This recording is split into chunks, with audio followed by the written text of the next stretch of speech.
Matemática e inclusão, para além dos resultados. Cristina de Jesus Teixeira, Tiago Ferreira de Paiva, Geraldo Eustáquio Moreira. Resumo.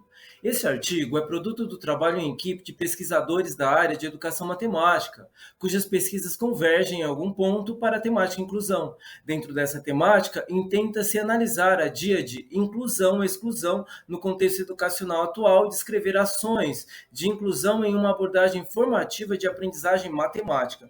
A pesquisa teve viés qualitativo com fundamentação teórica e apresentação de ações pedagógicas inclusivas com enfoque no processo de ensino e aprendizagem de matemática. Constatou-se que atividades diferenciadas, como contação de histórias, manipulação de materiais concretos e jogos, possibilitam que os estudantes atinjam os objetivos de aprendizagem propostos para a disciplina. Palavra-chave: inclusão / exclusão, educação matemática, matemática, avaliação, atividades diferenciadas. Introdução.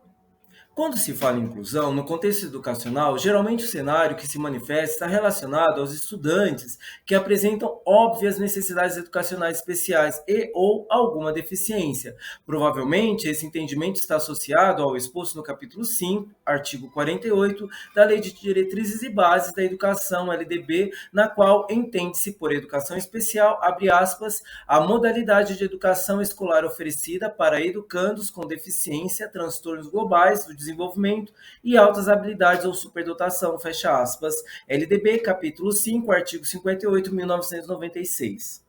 No entanto, a Declaração de Salamanca, 1994, traz em seu texto o termo, abre aspas, necessidades educativas especiais, fecha aspas, referindo-se a todas as crianças ou jovens cujas necessidades educacionais especiais se originam em função de deficiências ou dificuldades de aprendizagem, ou seja, os estudantes que apresentam dificuldades de aprendizagem diversificadas são entendidos pela Declaração de Salamanca como estudantes que apresentam necessidades educacionais especiais, corroborando com essa linha de pensamento a organização Todos pela Educação esclarece que a expressão, abre aspas, necessidades educacionais especiais, fecha aspas, está associada à dificuldade de aprendizagem e não necessariamente vinculada a deficiências. Esse entendimento amplia muito o leque dos estudantes com direito à adequação curricular, incluindo-se aqueles que apresentam dificuldades de aprendizagem em áreas específicas do conhecimento das disciplinas curriculares. Conforme Mantuan, 2015, para alcançar a inclusão é necessário atuar de forma radicalizada nas adequações curriculares propostas, nos métodos, técnicas, recursos educativos e organizações específicas de forma que essas mudanças alcancem todos os estudantes e não se constituam em ajustes ao sistema educacional excludente, visando apenas a adaptação de um determinado grupo social ao sistema. É necessário, então, que os professores percebam a importância de ter práticas pedagógicas que sejam capazes de estimular positivamente o aluno com ou sem deficiência. Moreira, 2012. Esses autores consideram, portanto, a educação inclusiva como aquela que oferece e proporciona a todos condições para aprender. Nessa perspectiva, o processo de inclusão educacional de todos os estudantes pode ser traduzido pela qualidade da educação, e essa qualidade tem sido representada a partir dos resultados das avaliações internas e externas. O impacto das avaliações internas, aparentemente, tem menor visualização que as avaliações externas. A retenção e ou evasão é um processo gradual que, a princípio, é problema localizado e subjetivo do estudante. Este e a família são os únicos responsáveis por sua exclusão do processo de aprendizagem. É um fato que mina aos poucos a autoestima do estudante, levando-o a acreditar que não é capaz de aprender. Esse quadro se agrava muito quando a disciplina em questão é a matemática.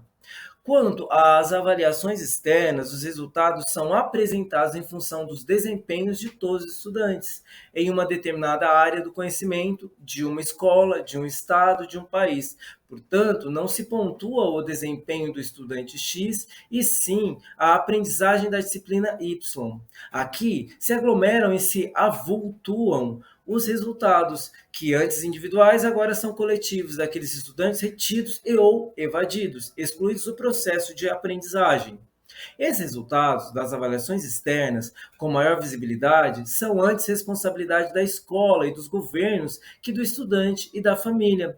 Diante do exposto, apresenta-se um dado estatístico em relação às aprendizagens da matemática: 7,3%. Esse é o percentual de estudantes que, de acordo com dados do INEP, alcançaram o nível básico de aprendizagem matemática ao concluir o ensino médio em 2015. Essa informação aponta claramente as não aprendizagens da matemática como fator de exclusão escolar. Justificativa e objetivos.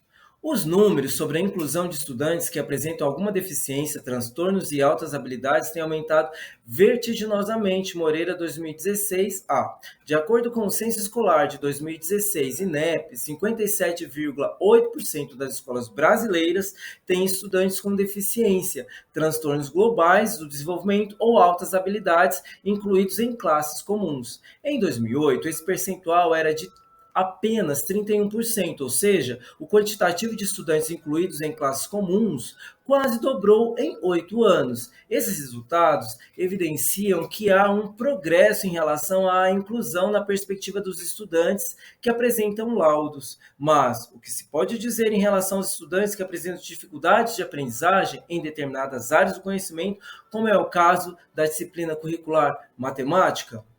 Nessa perspectiva, apresenta-se o panorama educacional atual em relação aos dados da qualidade das aprendizagens dos estudantes. Os últimos resultados do PISA em 2015 apontam para uma situação nada animadora.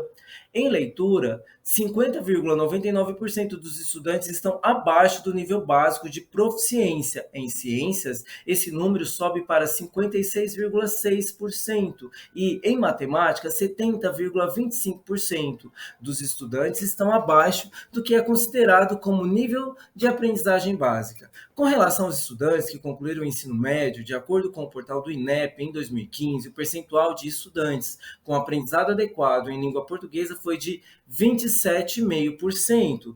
Já em matemática, a situação é muito mais agravante. O percentual de estudantes que apresentam um aprendizado adequado é de apenas 7,3%, ou seja, 92,7% não alcançaram o nível de aprendizado considerado adequado. Portanto, quase a totalidade dos estudantes brasileiros não alcançou em matemática o nível considerado adequado de aprendizagens nessa disciplina. Esses resultados evidenciam dificuldades gerais de aprendizagem dos estudantes, mas é irrefutável que o quadro se complica muito em relação à aprendizagem da matemática, ressaltando em todos os níveis dificuldades acentuadas por parte dos estudantes. Essas dificuldades acabam por resultar na exclusão dos estudantes, ou por provocar sua evasão, ou por conta da retenção escolar, ou ainda por causar sentimentos negativos em relação à autoestima e capacidade de aprender. Exclusão no dicionário online é o mesmo que segregação, afastamento e, no dicionário de antônimos, é o contrário de inclusão, aprovação, aceitação. Esse cenário, em relação às aprendizagens da matemática escolar, traduz a vertente da díade inclusão/exclusão que se discute nesse artigo, sendo a proposta do mesmo analisar a díade inclusão/exclusão no contexto educacional atual e descrever ações de inclusão em uma abordagem formativa da aprendizagem matemática. A díade inclusão/exclusão na perspectiva da avaliação em matemática. Todo mundo pode aprender. 80% dos alunos podem dominar 80% dos conhecimentos e das competências, com a condição de organizar o ensino de maneira a individualizar o conteúdo, o ritmo e as modalidades de aprendizagem em função de objetivos claramente definidos. Perrenot, Apud, Bloom, página 14, 1999. A temática da inclusão escolar trata diretamente da questão dos direitos humanos e da inclusão social, pois, de acordo com a comissão, no artigo 205, abre aspas, a educação, direito de todos e dever do Estado e da família, será promovida e incentivada com a colaboração da sociedade, visando o pleno desenvolvimento da pessoa, seu preparo para o exercício da cidadania e sua qualificação para o trabalho, fecha aspas. E mais ainda sobre a LDB, que em seu artigo 3º, inciso 1, onde se lê, abre aspas, igualdade de condições para o acesso e permanência na escola, fecha aspas. Nesse sentido, o acesso e permanência na escola é um direito humano assegurado por lei. Segundo a Declaração de Salamanca, 1994, além do direito fundamental à educação, abre aspas, a toda criança deve ser dada a oportunidade de atingir e manter nível adequado de aprendizagem, fecha aspas, 1994, página 1. Ou seja, fundamental se faz assegurar por meio dos sistemas de ensino tanto a estrutura quanto os insumos educacionais necessários à qualidade da educação a ser implementada, qualidade que se traduz pelo nível adequado de conhecimento e a consequente permanência na escola. Segundo Mantoan, 2015, para ser considerada inclusiva, a educação precisa romper com o paradigma moderno da educação fragmentada, do cientificismo, da desvalorização dos saberes desenvolvidos para além dos espaços acadêmicos. Em contrapartida, deve atuar para resgatar a dimensão subjetiva, afetiva e criadora do processo educativo. Ainda segundo essa autora, abre aspas, se o que pretendemos é que a escola seja inclusiva, é urgente que seus planos se redefinam para uma educação voltada para a cidadania global, plena, livre de preconceitos e que reconhece e valoriza as diferenças, fecha aspas, Mantoan 2015, página 13. O conceito de educação inclusiva, expresso na Declaração de Salamanca, 1994, página 5, evidencia que o, abre aspas, princípio fundamental da escola inclusiva é o de que todas as crianças devem aprender juntas, sempre que possível, independentemente de quaisquer dificuldades ou diferenças que elas possam ter, fecha aspas. Nesse sentido, a declaração destaca aqui: as escolas inclusivas devem reconhecer e responder às necessidades diversas de seus alunos, acomodando ambos os estilos e ritmos de aprendizagem e assegurando uma educação de qualidade a todos através de um currículo apropriado, arranjos organizacionais, estratégias de ensino, uso de recursos e parceria com a comunidade. Brasil, 1994, página 5. Sob essa ótica, para além da integração à escola, destaque que é dado às características individuais, às peculiaridades de aprendizagem e ao desenvolvimento dos educandos, reconhece-se que o respeito a essas características é determinante no processo de aprendizagem em todas as etapas e níveis da educação, com realce à dimensão coletiva de construção do conhecimento. Segundo Moreira e Manrique, 2014, abre aspas, a coletividade é capaz de transferir conhecimentos que não seriam possíveis no isolamento social, fecha aspas, página 472, tradução nossa. É preciso, antes de tudo, fazer com que a aprendizagem matemática seja significativa e prazerosa, independente do grau de dificuldade do aluno. Para além disso, pode ser um rico instrumento de socialização e integração social. Moreira, 2012. Nessa perspectiva, o investimento na formação especializada de professores, seja em nível médio ou superior, para o atendimento qualificado a esses estudantes, Brasil 1996, também deve ser pensado como preparação fundamental à compreensão das dinâmicas de aprendizagem e da complexidade das relações no espaço educativo. Isso exige, como destaca Moreira, 2015, página 514, abre aspas, a necessidade de ajudar os docentes a compreenderem e lidarem com a diversidade em aulas de matemática, fecha aspas. A melhor qualificação do professor poderá oportunizar a ele condições para reconhecer e trabalhar os processos excludentes presentes nas práticas escolares cotidianas e atuar de forma coletiva e solidária para a sua superação. Os trechos da LDB e da Declaração de Salamanca, abre aspas, igualdade de condições para acesso e permanência na escola, fecha aspas, e, abre aspas, a toda criança deve ser dada a oportunidade de atingir e manter nível adequado de aprendizagem, fecha aspas, esbarram com a questão da inclusão barra exclusão das aprendizagens da matemática que esse artigo aborda. Como falar em acesso, permanência na escola, direito a níveis de aprendizagem, diante de índices tão desfavoráveis em relação às aprendizagens de matemática dos estudantes? Inclusão deve, obrigatoriamente, significar oportunidades para que todos aprendam, independentemente de qual seja sua condição social, raça, dificuldade ou deficiência. Quando o assunto é inclusão, um dos temas recorrentes que sempre vem à tona são as questões relacionadas à sua qualidade. Essa qualidade tem sido traduzida pelos resultados das avaliações, ou seja, a qualidade da educação escolar é produto dos resultados de avaliações, quais sejam elas internas ou externas. As avaliações surgiram com a expansão da escolaridade para as massas e, consequentemente, da necessidade dos governos de verificarem a qualidade da educação. Perrenot, 1999, página 9, assinala que a avaliação é uma invenção nascida na modernidade, com os colégios no século 17, indissociável do ensino de massa que surge em meados do século 17 com a escolaridade obrigatória. Em relação às avaliações internas, muitos pesquisadores têm se debruçado sobre o tema.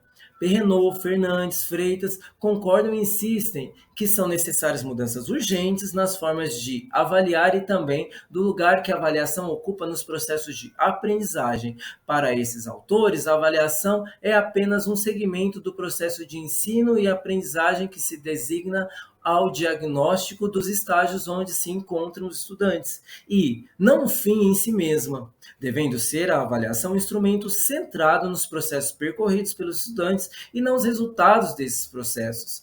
Para Perrenot, 1999, página 15, uma avaliação que serve apenas para dar boas ou más notas e garantir a hierarquia não informa muito como se operam a aprendizagem e a construção dos conhecimentos na mente de cada aluno. Ela sanciona seus erros sem buscar os meios para compreendê-los e para trabalhá-los. Continuando, segundo Fernandes, 2007, página 587, a prevalecer uma avaliação pouco integrada no ensino e na aprendizagem, mais orientada para a atribuição de classificações do que para a análise cuidadosa do que os alunos sabem e são capazes de fazer, ou para compreender suas eventuais dificuldades, ajudando-os a superá-las. Freitas, 2003, página 32, nos mostra que medir e quantificar o conhecimento faz parte da lógica da avaliação classificatória, baseada na repetição e na memorização dos conteúdos. O objetivo é sempre o mesmo e o aluno que não alcança a nota mínima é excluído. Observa-se uma contundente inversão entre os objetivos de aprendizagem e objetivos de avaliação, o que, nas últimas décadas, pode ser influenciado pelos objetivos de uma categoria de avaliação mais recente, as avaliações externas, larga escala. Freitas, 2007, esclarece que, no domínio da avaliação das aprendizagens dos alunos, os esforços têm se centrado muito mais nas avaliações externas do que nas avaliações internas, na expectativa de obter informação confiável acerca do que os alunos sabem e de contribuir para melhorar a qualidade do ensino e das escolas. Fernandes, página 111, 2009. Segundo Freitas, 2007, a avaliação em larga escala firmou-se recentemente no Brasil como componente importante do monitoramento da educação básica, propondo-se não só a aferição da qualidade dos resultados, como também a indução da qualidade pretendida para os sistemas e as instituições de ensino. A Lei de Diretrizes e Bases, LDB, em seu artigo 9, incumbe a União por assegurar Processo Nacional de Avaliação do Rendimento Escolar no ensino fundamental, médio, objetivando a definição de prioridades e a melhoria da qualidade de ensino. Estabelecerá os padrões de desempenho esperados para o ensino médio, que serão referência nos processos nacionais de avaliação a partir da Base Nacional Comum Curricular. Para Freitas, 2014, as avaliações externas são instrumentos de acompanhamento global de redes de ensino com o objetivo de traçar séries históricas de desempenho dos sistemas que permitam verificar tendências ao longo do tempo, com a finalidade de reorientar políticas públicas. A avaliação se destina ao diagnóstico e, por isso mesmo, à inclusão. Por nossas experiências históricos-sociais e pessoais, temos dificuldades em, assim, compreendê-la e praticá-la. Lucchesi, página 180, 1998. Deve-se, pois, ser includente, jamais excludente, ainda que sempre expresse alguma forma de acompanhar e comparar o desempenho dos alunos. Demo, página 10, 2005. Nesse sentido, o cenário que se delineia não é nada animador. Se uma das funções das avaliações é verificar o nível de aprendizagem que se encontram os estudantes, então os dados das avaliações externas mostram que não há efetividade nas ações das instituições e escolas que doravante estão sendo utilizados para promover as aprendizagens matemáticas dos estudantes. A inclusão deveria ser fundamentada a partir dos prognósticos orientados por meio dessas avaliações. Entretanto, ocorre que as avaliações têm servido menos para incluir e mais para reproduzir os processos excludentes. Isso pode ser verificado pelo quantitativo de estudantes que não têm acesso aos níveis de aprendizagem da matemática. Historicamente, a espécie humana buscou mais que formas de assegurar sua sobrevivência. Pode-se afirmar que, simultaneamente à sobrevivência, a humanidade perseguiu, como destaca D'Ambrosio, 2008, página 21, transcender as necessidades básicas e mergulhar na busca por, abre aspas, explicações que vão além do aqui e agora, tentando entender o como e o porquê de fatos e fenômenos, fecha aspas. Os diferentes campos do conhecimento foram, portanto, sendo desenvolvidos como respostas a essa busca pelo desvelar a realidade.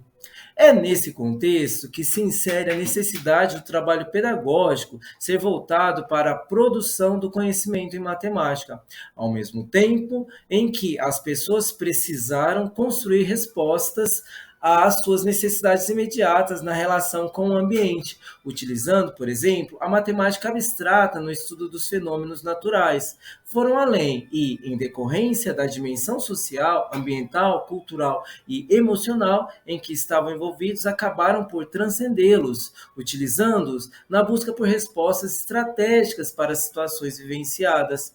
Essa dimensão transcendente da matemática é base do desenvolvimento de um processo ensino-aprendizagem, onde, mais que a estrita aplicação de fórmulas e algoritmos, o que se pretende é que os conhecimentos alocados nessa área do saber atuem como mecanismos de promoção da formação intelectual e social dos estudantes. A matemática, nessa perspectiva, deixa de ser um campo de saber isolado e se constitui mecanismo de mediação do processo educativo.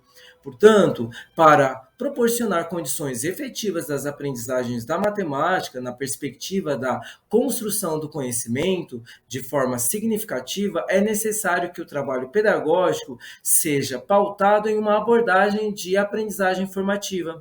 A aprendizagem formativa, no sentido de priorizar os processos percorridos pelos estudantes na construção do conhecimento matemático e na metacognição proveniente das reflexões e análises sobre as ações e sobre o fazer. Nesse contexto da educação matemática, a inclusão acontece de forma automática, contemplando todos os estudantes. Fato que pode ser verificado quando o trabalho pedagógico é pautado em projetos e atividades que perpassam a sala de aula, mesmo que não se saia dela. Para ratificar o exposto, recorre-se a Perrenot, 1999. É formativa toda avaliação que ajuda o estudante a aprender e a se desenvolver, ou melhor, que participa da regulação das aprendizagens e do desenvolvimento no sentido de um projeto educativo. A avaliação formativa está, portanto, centrada, essencial, direta e imediatamente sobre a gestão das aprendizagens dos estudantes. Nas aprendizagens de cunho formativo e na avaliação formativa, não há compromissos com a padronização de uma aprendizagem comum entre os estudantes. com propósito de comparações e classificações, ao respeito à aprendizagem que é possível a cada um. Há atenção especial para com os erros e as dúvidas, indicadores de reflexões para que o professor tome posições, decisões coerentes para o aperfeiçoamento de aprendizagens e de ensino e não para pontuações. Há um entendimento de que as aprendizagens podem ser aperfeiçoadas coletivamente na interação entre professor e aluno, professor-aluno e aluno-aluno, no registro e comunicação de raciocínios, na prática da autoavaliação constante do aluno e do professor e na participação dos estudantes na avaliação de suas próprias aprendizagens. Regulação. Borralho, Lucena e Brito, 2015, página 30. Procedimentos metodológicos. De acordo com D'Ambrosio, abre aspas, a matemática é uma resposta à busca de sobrevivência e de transcendência acumulada e transmitida ao longo de gerações desde a pré-história, fecha aspas, 2008, página 22. É na dimensão transcendente da matemática que se insere o debate acerca de como os conteúdos matemáticos desenvolvidos por meio de recursos didáticos podem servir como mediações necessárias à formação dos estudantes, transcendendo a dimensão do conteúdo em si mesmo e centrando a atuação nos estudantes. Nesse sentido, entendemos que a abordagem teórico-metodológica a ser desenvolvida nesse trabalho deve ser a qualitativa, tendo em vista que o objetivo de estudo, que o objeto de estudo em questão situa-se no campo da construção social de significados, pois se refere aos sentidos que os estudantes elaboram em relação às representações matemáticas construídas no processo ensino-aprendizagem, mediadas por recursos didáticos, considerando que o estudo estará voltado menos para o que os estudantes recebem em termos de conteúdos em sala de aula e mais pelas representações que constroem acerca do aprendido, entendemos ser de suma importância a ancoragem numa abordagem metodológica que se sustenta em uma, abre aspas, visão holística, fecha aspas, do fenômeno. Uma abordagem que considera a complexidade e a dinâmica que envolve o objeto alcançado, um patamar que não permite a sua explicação a partir de indicadores, mas oportuniza, abre aspas, a compreensão dos significados atribuídos pelos sujeitos às suas ações, fecha aspas. Weber, Apud André, 1995, página 17. Ou seja, utiliza elementos determinantes para a compreensão do processo. Desse modo, a pesquisa teve caráter exploratório, com fundamentação teórica no intento de analisar a dia de inclusão/exclusão em matemática no contexto educacional atual, em consonância com Moreira, 2014, 2015, 2016, A.B. Os instrumentos utilizados foram revisão bibliográfica, documental e apresentação de 2 relatos de experiências de projetos voltados à inclusão com relação às aprendizagens da matemática. Ações pedagógicas inclusivas com enfoque na educação matemática. Neste tópico, serão apresentadas ações pedagógicas desenvolvidas em salas de aula em 2 escolas públicas do Distrito Federal, focando no processo ensino e aprendizagem de matemática como uma abordagem formativa. Ação 1. A construção de histórias como recurso didático no ensino de matemática das séries finais. O uso de recursos didáticos com objetivos previamente definidos é uma ferramenta muito importante na construção do conhecimento, como afirma Souza, abre aspas, utilizar recursos didáticos no processo de ensino-aprendizagem é importante para que o aluno assimile o conteúdo trabalhado, desenvolvendo sua criatividade e coordenação motora, fecha aspas, Souza, 2007. Nesse sentido, entendemos que a contação de histórias seja um método interessante auxiliando o professor ou professora no processo de ensino e aprendizagem em sala de aula. Não é nossa intenção, nesse artigo, detalhar o uso metodológico da contação de história ao longo dos anos nas salas regulares da educação básica brasileira, e sim socializar uma experiência exitosa, utilizando desse recurso como método realizada na escola. Aqui, viemos relatar a experiência de se utilizar a contação de histórias como uma ferramenta para abordar assuntos relacionados ao conteúdo de matemática e raciocínio lógico com estudantes do quinto ano do ensino fundamental de uma escola do campo pública e do Distrito Federal. Nessa escola existe apenas uma turma do quinto ano, com 28 alunos matriculados e 25 frequentes. As idades variaram entre 11 e 13 anos. A inquietação que originou o estudo. Ao longo de nossas trajetórias acadêmicas, um fato que sempre nos chamou a atenção foi o de que, normalmente, a disciplina de matemática causava certa resistência em grande parte dos estudantes, como afirma Silveira, abre aspas, por terem um conceito pré-construído que matemática é para poucos, que matemática é difícil, que matemática é um bicho de sete cabeças. Muitos estudantes criam aversão pela disciplina, fecha aspas, Silveira, 2002. Portanto, tentando romper com esse pré-conceito existente com a disciplina e visando desenvolver conceitos básicos da matemática, tais como relacionar quantidade ao número e compreender as 4 operações básicas, propusemos desenvolver na sala de aula uma atividade que contemplasse, além da matemática, outras áreas do conhecimento, como a língua portuguesa, geografia e história, por exemplo, e tensionando a interlocução entre essas áreas do conhecimento e que essas ocorressem de maneira interdisciplinar, ou seja, que as relações recíprocas estabelecidas entre elas alcancem benefícios mútuos. Piaget, 1973a. Utilizamos como cerne para esse estudo uma passagem do livro, abre aspas, O Homem que Calculava, fecha aspas, de Malba Tahan, onde é narrada a partilha de um lote de 35 camelos entre 3 irmãos. A contação de história. Como um recurso didático, pedagógico, surgiu em decorrência de nossa participação em um curso de contação de história ofertado pela Escola de Aperfeiçoamento de Profissionais da Educação, EAPE, destinado a professores da rede pública de ensino do Distrito Federal, DF. A vivência no curso revelou a contação de história como uma ferramenta essencial para o desenvolvimento desse estudo, pois, como afirmam Torres e Tetamanzi, o principal objetivo em contar uma história é divertir, estimulando a imaginação, mas, quando bem contada, pode atingir outros objetivos, tais como educar, instruir, conhecer melhor os interesses pessoais, desenvolver o raciocínio, ser ponto de partida para trabalhar algum conteúdo programático, assim podendo aumentar o interesse pela aula ou permitir a autoidentificação, favorecendo a compreensão de situações desagradáveis e ajudando a resolver conflitos. Agrada a todos sem fazer distinção de idade, classe social ou circunstância de vida. 2008, página 3.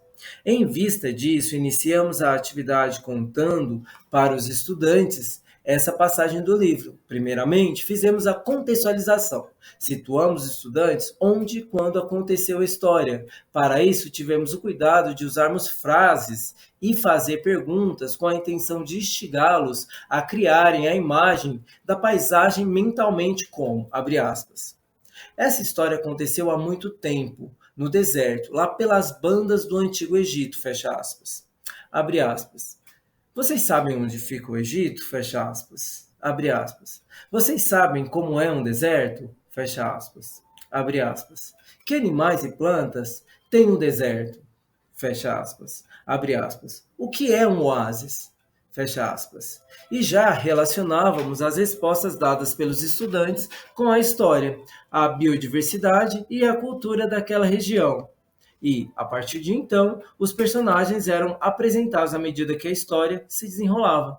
Nesse primeiro momento, a ideia era mergulhar o aluno no mundo de Beremiz Samir, despertando sua curiosidade e imaginação, como mostra a figura 1, até chegar a hora de nosso herói resolver o famoso problema de partilha dos 35 camelos.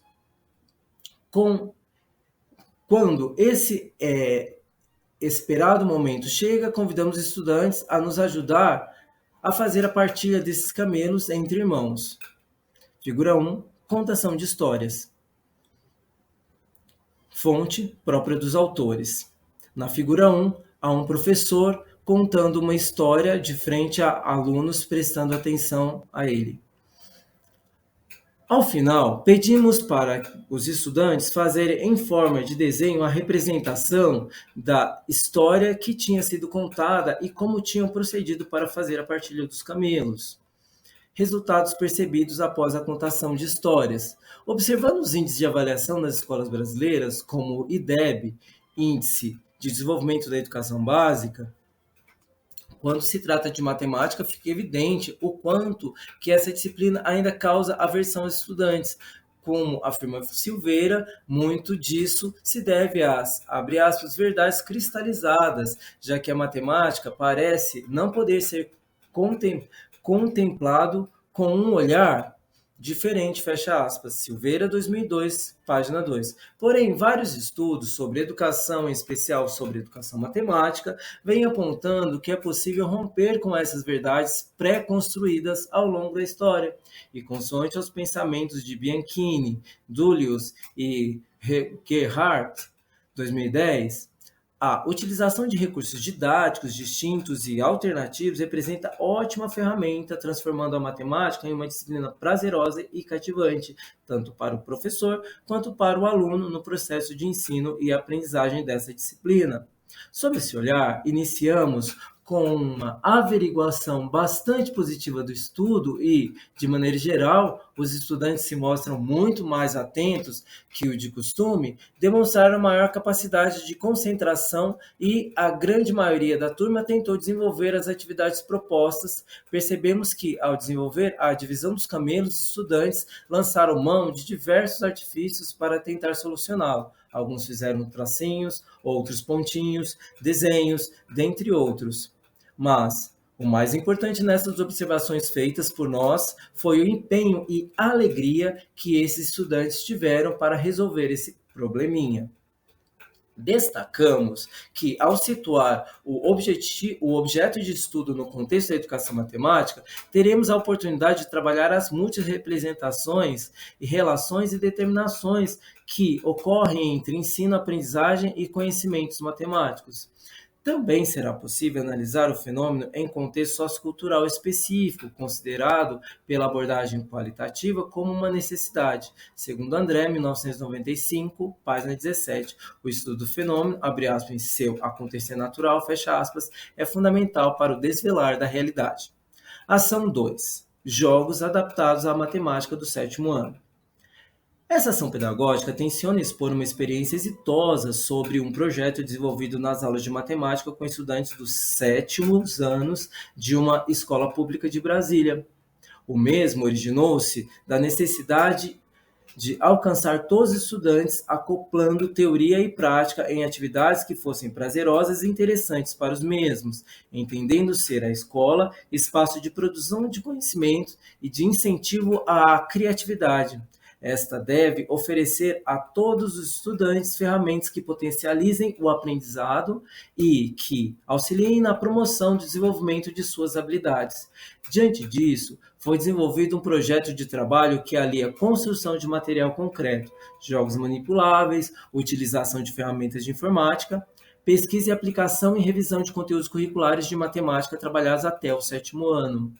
O desenvolvimento e resolução desses jogos resulta em situações, problemas e desafios, e segundo Muniz, diante da situação-problema, o sujeito procura propor ações cognitivas que, segundo a percepção própria, podem engendrar uma solução para ela mesma. Devem ser situações que estejam dentro da zona de desenvolvimento dos estudantes. Sadovski, 2010, coloca que desafiar um estudante significa propor situações que ele considere complexas, mas não impossíveis. Nesse sentido, nada melhor que situações produzidas pelos próprios estudantes para promover aprendizagens. Assim, o currículo em movimento da educação básica do Distrito Federal coloca aqui: para que o currículo seja vivenciado e reconstruído no cotidiano escolar, a organização do trabalho pedagógico da escola é imprescindível. A utilização de estratégias didático-pedagógicas deve ser desafiadora e provocadora, levando em conta a construção dos estudantes, suas hipóteses e estratégias na resolução de problemas apresentados.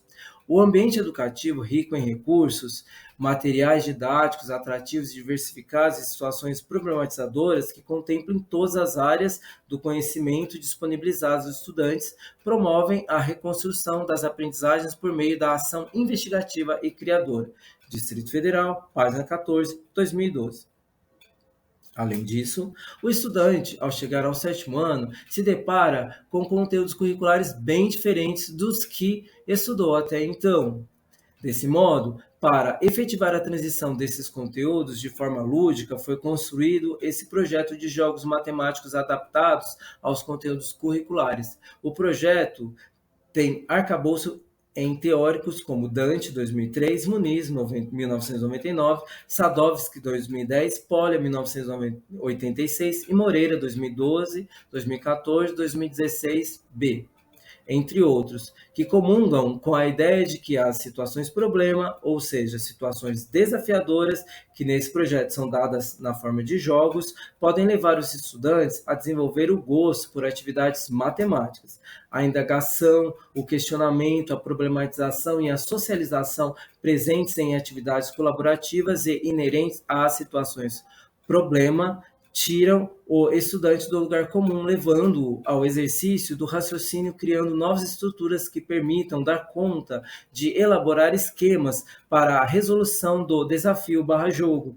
O projeto tensionou produzir jogos baseados em conteúdos curriculares de matemática do sétimo ano, propor situações problema por meio dos jogos produzidos, incentivar as atividades colaborativas em equipe de modo que todos os estudantes participem e promover a aprendizagem significativa dos conteúdos matemáticos.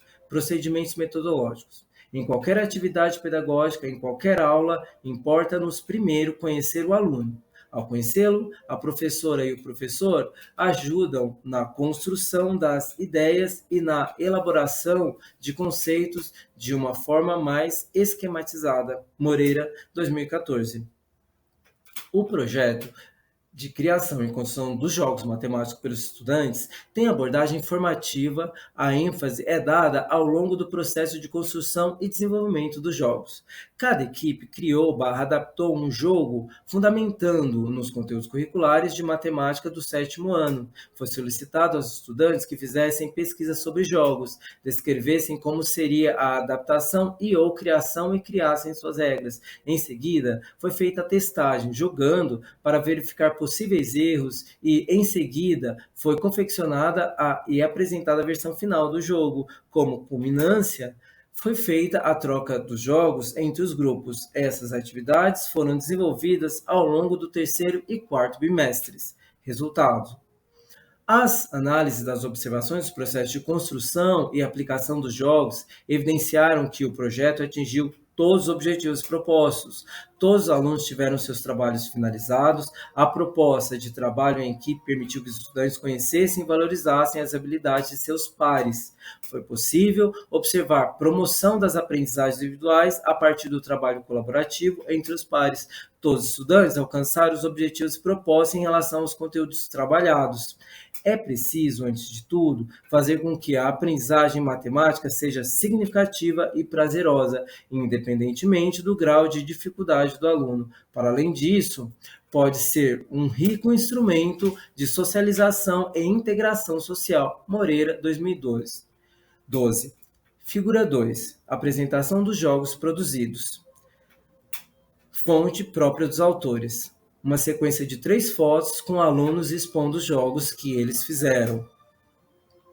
Os estudantes tiveram a oportunidade de apresentar e expor suas produções jogos em 4 exposições em 2017. Em 1º de setembro de 2017, participaram da primeira Feira da Matemática promovida pela Sociedade Brasileira de Educação Matemática do Distrito Federal. Em 13 de outubro de 2017, participaram do 7º Circuito de Ciências da Secretaria de Educação do Distrito Federal, na SNCT, que aconteceu entre os dias 23 de outubro a 29 de outubro. Participaram da exposição da Secretaria da Educação Básica, SAEB/MEC, e também da exposição do Departamento de Matemática da UNB em 28 de outubro. Todos os estudantes participantes do projeto foram promovidos em matemática para o 8º ano. Considerações finais. A universalização da educação básica e sua obrigatoriedade, impulsionadas após a invenção da impressão e, posteriormente, com a Revolução Industrial, apresentou demandas para as quais a sociedade não se encontrava preparada. Junto com a expansão das escolas para as massas, surgiram outras exigências, tais como o atendimento a públicos que antes eram marginalizados pelo sistema e, consequentemente, a necessidade de avaliar as aprendizagens dos estudantes. Os marginalizados, em sua maioria, eram aquelas crianças/adolescentes que apresentavam deficiências físicas, deficiências intelectuais ou transtornos de aprendizagem. Estes eram considerados incapazes de aprender. Muitos não frequentavam escolas e os que frequentavam eram atendidos em centros de ensino especiais, sendo, portanto, separados dos estudantes considerados, abre aspas, normais, fecha aspas.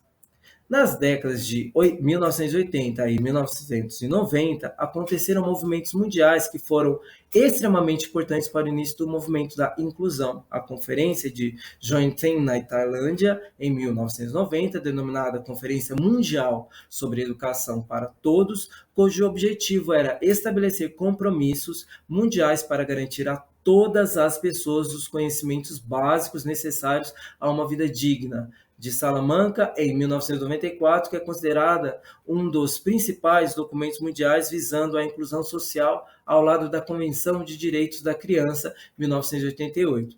Foram esses documentos responsáveis por modificar as formas de organização dos sistemas de educação quanto às questões referentes tanto ao acesso à escola quanto à inclusão.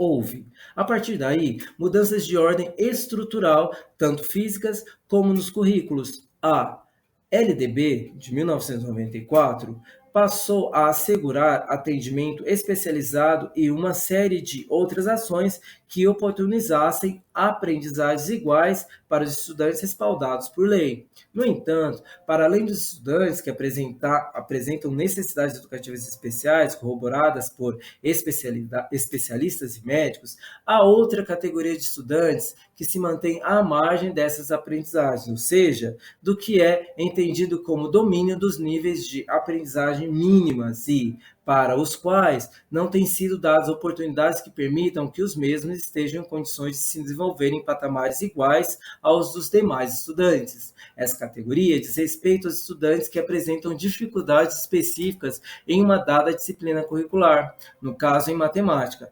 disciplina na qual os resultados das avaliações externas têm sido baixíssimos. No contexto escolar, esses resultados não têm sido diferentes em relação à retenção, reprovação e, por vezes, ocasionando a evasão dos estudantes. Apesar de o Brasil recentemente ter entrado para o grupo da elite da matemática mundial, grupo 5, esses resultados parecem figurar apenas nos níveis mais superiores daqueles que se dedicam a tal ciência. De acordo com os resultados, a matemática ainda é o bicho-papão entre as disciplinas escolares. Os resultados não são nada animadores. Como foi apresentado nesse estudo, mais de 90% dos estudantes não adquiriram as habilidades mínimas exigidas ao contemplar o ensino médio nessa disciplina.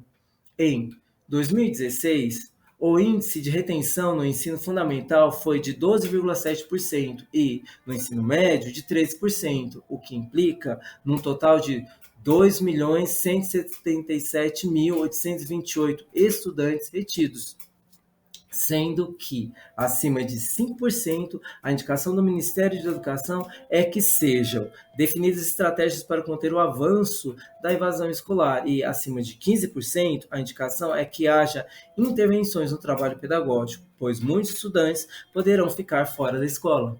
A situação evidencia a necessidade de que sejam repensadas as práticas pedagógicas atuais e também as políticas educacionais no sentido de trabalhar para efetiva aprendizagem. No entanto, mesmo depois do entendimento sobre o que traz a Declaração de Salamanca de 1994 sobre serem considerados como portadores de necessidades educacionais especiais todos os estudantes que apresentassem alguma dificuldade de aprendizagem, não se constatam mudanças das concepções e muito menos das práticas em relação ao trabalho pedagógico no sentido de oferecer condições/oportunidades aos estudantes que apresentem dificuldades de aprendizagem em matemática. Claro que devem existir práticas e projetos inclusivos isolados de alguns professores/escolas que têm dado certo, mas ainda não há, por parte dos governos, políticas públicas com atenção voltada para a aprendizagem dessa disciplina em especial. Nesse cenário, entram como agravantes do processo de exclusão as avaliações, quer sejam internas, quer sejam externas. Tanto as avaliações internas quanto as externas se constituem como fatores que reforçam a exclusão escolar. As avaliações internas contribuem para a retenção e, por vezes, a evasão dos estudantes, principalmente com um modelo de avaliação que ainda é praticado na maioria das escolas, geralmente embasadas em práticas arcaicas, cujos objetivos se confundem entre objetivos de avaliação e objetivos de aprendizagem. Já as avaliações externas, cujos propósitos são, a princípio, de aferir a qualidade da educação e diagnosticar problemas nos sistemas de ensino e, a partir disso, orientar políticas públicas na tentativa de sanar as defasagens encontradas, acabem por provocar o ranqueamento das mesmas escolas, levando, inclusive, algumas instituições ao, abre aspas, treinamento, fecha aspas, dos estudantes para os certames das avaliações externas.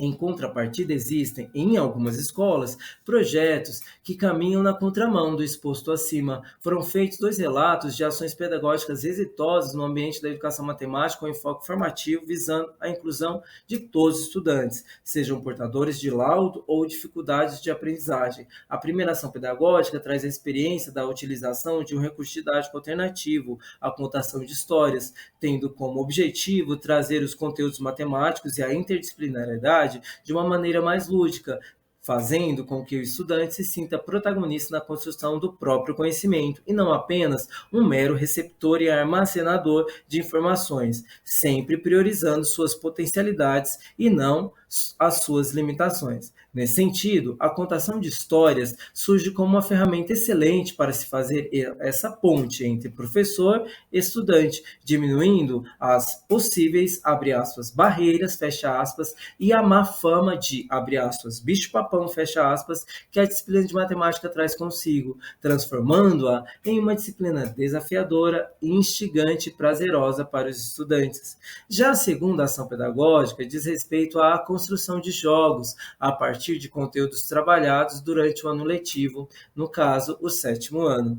O objetivo principal do projeto era promover as aprendizagens matemáticas dos estudantes a partir da construção dos jogos. Esse projeto teve bastante aceitação. Os estudantes tiveram que, em duplas, escrever como seria o jogo e quais seriam as regras do mesmo. Depois, com materiais preferencialmente reciclados, construíram esses jogos. A última tarefa era que os estudantes trocassem os jogos e jogassem com os colegas. A atividade proposta se revelou como um recurso didático bastante proveitoso, onde estudantes participaram das atividades e apresentaram jogos como havia sido combinado, sendo, portanto, possível observar que atividades cujas propostas são embasadas em construções e manuseio do material concreto, rebuscadas de significados subjacentes aos protocolos desenvolvidos, apresentam maiores possibilidades para que os estudantes se desenvolvam tanto cognitivamente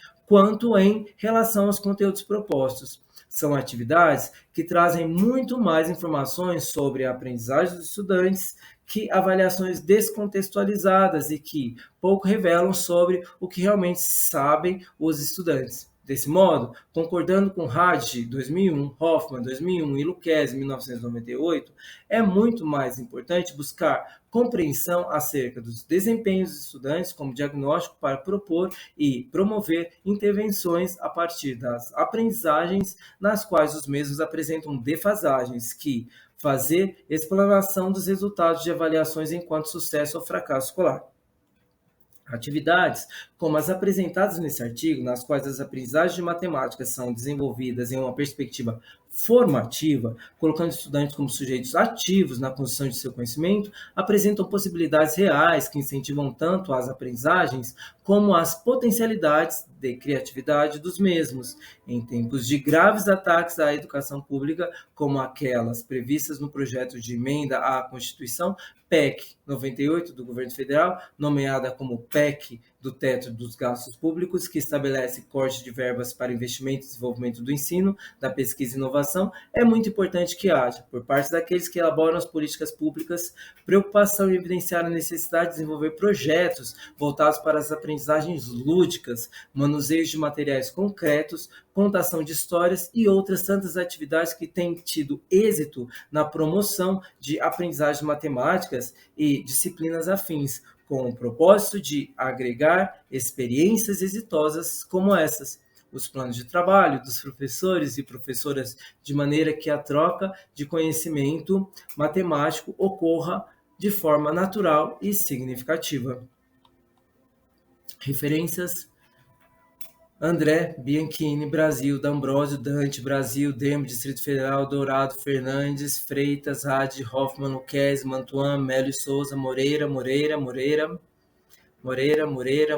Muniz, Bittar, Perrenot, Piaget, Polya, Sadovski, Silveira, Smolny, Souza, Torres, recebido em 27/2/2018, aceito em 16/3/2018. Artigo publicado na Revista de Educação Matemática, São Paulo, volume 15, número 20, páginas 389 a 408, setembro/dezembro de 2018. Uma publicação da Regional São Paulo da Sociedade Brasileira de Educação Matemática.